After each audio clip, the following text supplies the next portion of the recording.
प्रिय विद्यार्थियों, सुप्रभात। आज हम पद्य भाग का जो पाठ था उसके प्रश्नोत्तर करेंगे। जो 8 का पाठ था, कुंवर नारायण द्वारा रचित कविता के बहाने और बात सीधी थी पर, इसका हम प्रश्नोत्तर हैं वो करेंगे।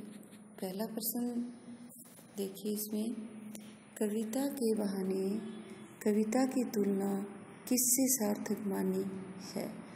तो इसमें हम देखेंगे कि चिड़िया की उड़ान है वो सीमित होती है और कविता असीमित होती है। फूल का खिलना, इसमें हमें सार्थक बताना है तो इसमें आएगा फूल का खिलना। कर्तव्य शब्द में है तो इसमें आंसर करेंगे हमें प्रशंसा, क्योंकि वह जो कर्तव्य कर रहा है, जो प्रयास कर रहा था, उसके लिए लोग प्रशंसा कर रहे थे, तो इसका उत्तर होगा प्रशंसा। तीसरा देखिए, कविता की उड़ान भला चिड़िया क्या जाने का क्या अभिप्राय है। तो इसका उत्तर करेंगे चिड़िया आसमान में उड़ती है परंतु हृदय में सूक्ष्म भावनाओं का अभाव होता है। वह कविता और कवि के भावों से अपरिचित होती है, इसलिए कविता की उड़ान चिड़िया नहीं समझ सकती है। दूसरा उत्तर देखिए, सब घर एक कर देने के माने बच्चा ही जाने का क्या आशय है। तो इसका उत्तर लिखेंगे कि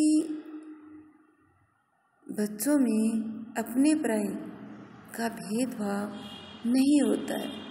वे सभी को, या ये कहें कि हम उम्र बच्चों को एक समान मानते हैं। सुख दुख में मेलजोल से रहते हैं और बिना रोक टोक के एक दूसरे के घर जाना उन्हें पसंद होता है, इसलिए सभी घर उनके लिए एक समान होते हैं। अब आगे क्वेश्चन है हमारा लघुतरात्मक क्वेश्चन। कविता के बहाने शीर्षक कविता का उद्देश्य क्या है। तो इसका उत्तर लिखेंगे, कविता के बहाने कविता या शीर्षक कविता कुंवर नारायण द्वारा रचित है। इसमें कवि ने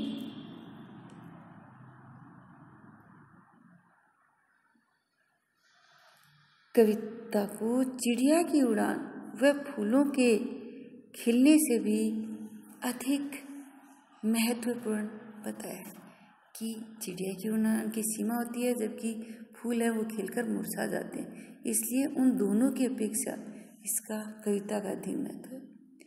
उड़ान और विकास है वह दोनों कविता में होता है।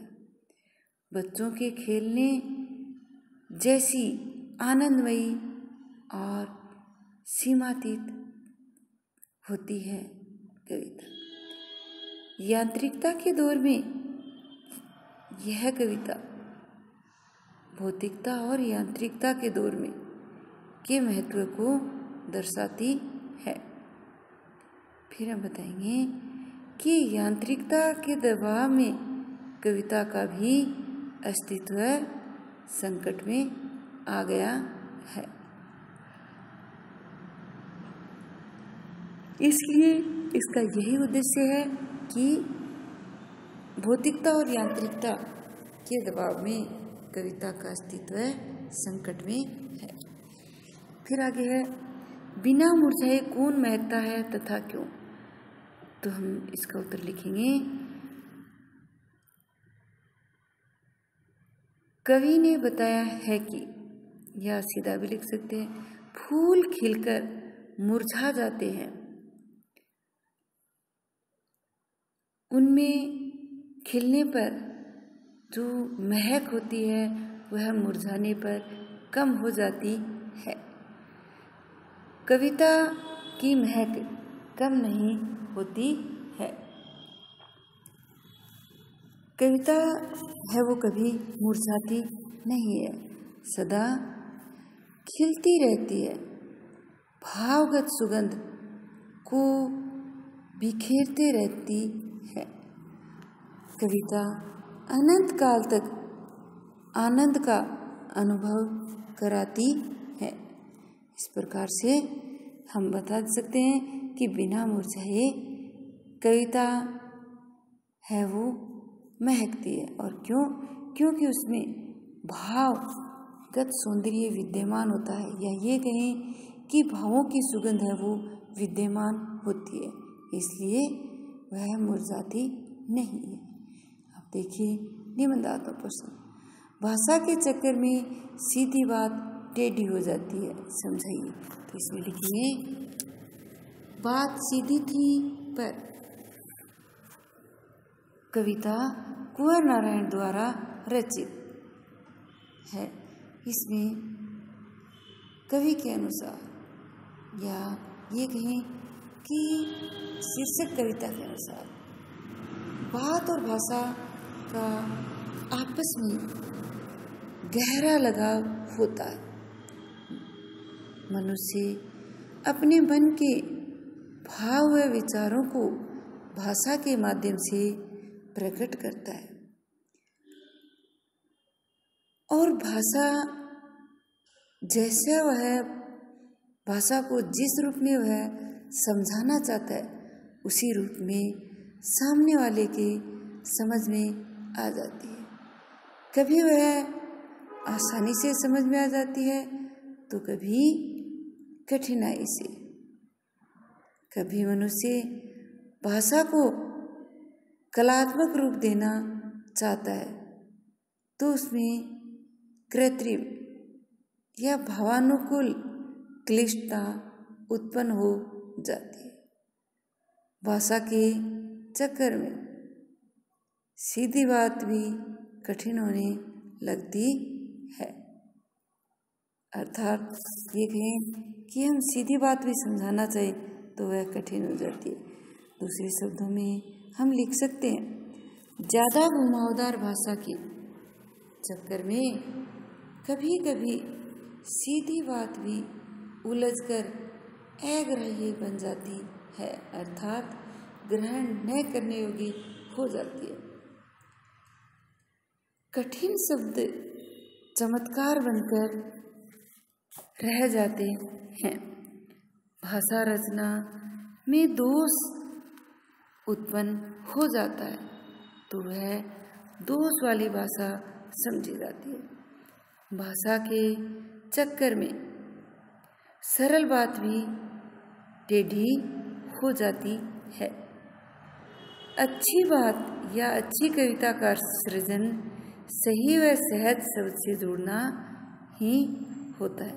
इसलिए जो भी बात स्पष्ट करनी हो उसे घुमावदार चक्कर में न करवाकर और उसे साधारण शब्दों में ही उसे करवाना चाहिए। अब हम निबंधात्मक प्रश्न जो आगे वाला है उसके बारे में उत्तर करें। कविता एक खेल है, बच्चा ही जाने।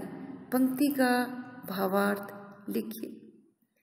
तो इसमें भी हम पहले पाठ का नाम लिखते हुए और फिर शुरू कर सकते हैं। तो इसका उत्तर होगा, कविता के बहाने। शीर्षक कविता कुंवर नारायण द्वारा रचित है। इसमें उन्होंने कविता को बच्चों के खेल के समान बताया। उन्होंने बताया है कि कविता है वो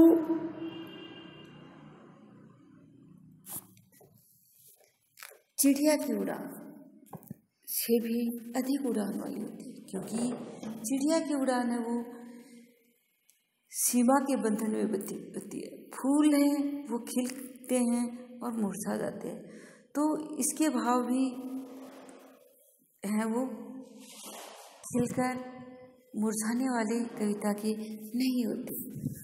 इसमें करेंगे हम बच्चों के खेलने में या बच्चों को खेलने में बहुत खुशी मिलती है, या ये कहें कि बच्चों को खेलने में आनंद मिलता है। खेलते समय अपना पराया भूल जाते हैं, साथी बनकर सभी के घरों में जाते हैं और खुश होते हैं, अर्थात उनके लिए भेदभाव की भावना नहीं होती है। सभी हम उम्र के साथी उनके लिए समान होते हैं। इसमें काल्पनिक भाव सौंदर्य का चित्रण है वो भेदभाव रहित किया जाता है।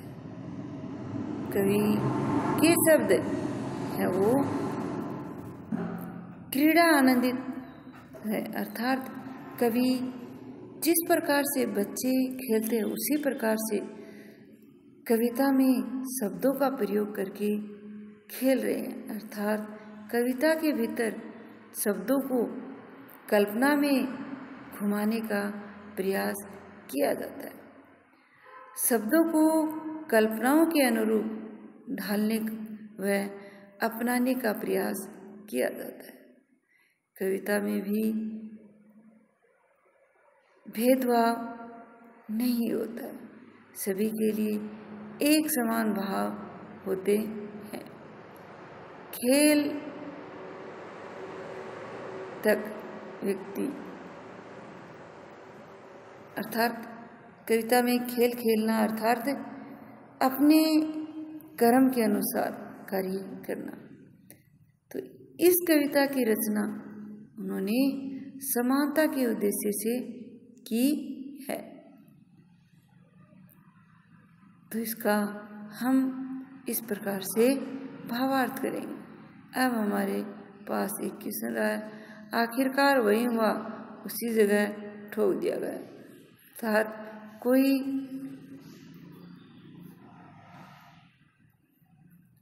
बात कहना चाह रहा था कवि और उसे कील के समान बताया और उसे क्या कर रहा है, चूड़ी भर जाने पर ठोकने का प्रयास। तो जो व्याख्या हमने पीछे की है पाठ की उसी को ही माना जाएगा। इस क्वेश्चन को दोबारा करने की आवश्यकता नहीं है। विद्यार्थियों, आज हमारा जो 8 का पाठ था उसके प्रश्नोत्तर भी पूरे हो चुके हैं। अभी तक कुछ विद्यार्थी ही अध्ययन करने लगे हैं। बाद में तुम्हारा समय है वो बहुत कम रह जाए। जहाँ तक हो सके अपनी समस्या का समाधान करने के लिए विद्यालय में पढ़ाने का कष्ट करें, जिससे तुम्हारी रुचि भी इसमें बनने लगे। जब तक घर पर रहोगे तो इस प्रकार से पढ़ने का जो मोह है वो उत्पन्न नहीं होगा। इसलिए जितना जल्दी हो सके उतना जल्दी विद्यालय में संपर्क करने का प्रयास करें और अपनी समस्या का समाधान भी करें। परामर्श के लिए विद्यालय में सभी विषयों के अध्यापक हैं वो तत्पर रहते हैं, इसलिए अपनी समस्या का समाधान करवाने के उद्देश्य से विद्यालय में आए और अपनी समस्या का समाधान करें, जिससे तुम आसानी से अपना पाठ सुचारू रूप से अध्ययन कर सको। यदि कोई आ सकता है विद्यालय में तो वह अवश्य पधारे। कुछ विद्यार्थी आते हैं और अपनी समस्या का समाधान भी करके जा रहे हैं, लेकिन अभी तक कई विद्यार्थियों ने आने का प्रयास नहीं किया है। अतः आपसे बार बार कहा जा रहा है कि आप विद्यालय में संपर्क करें। धन्यवाद।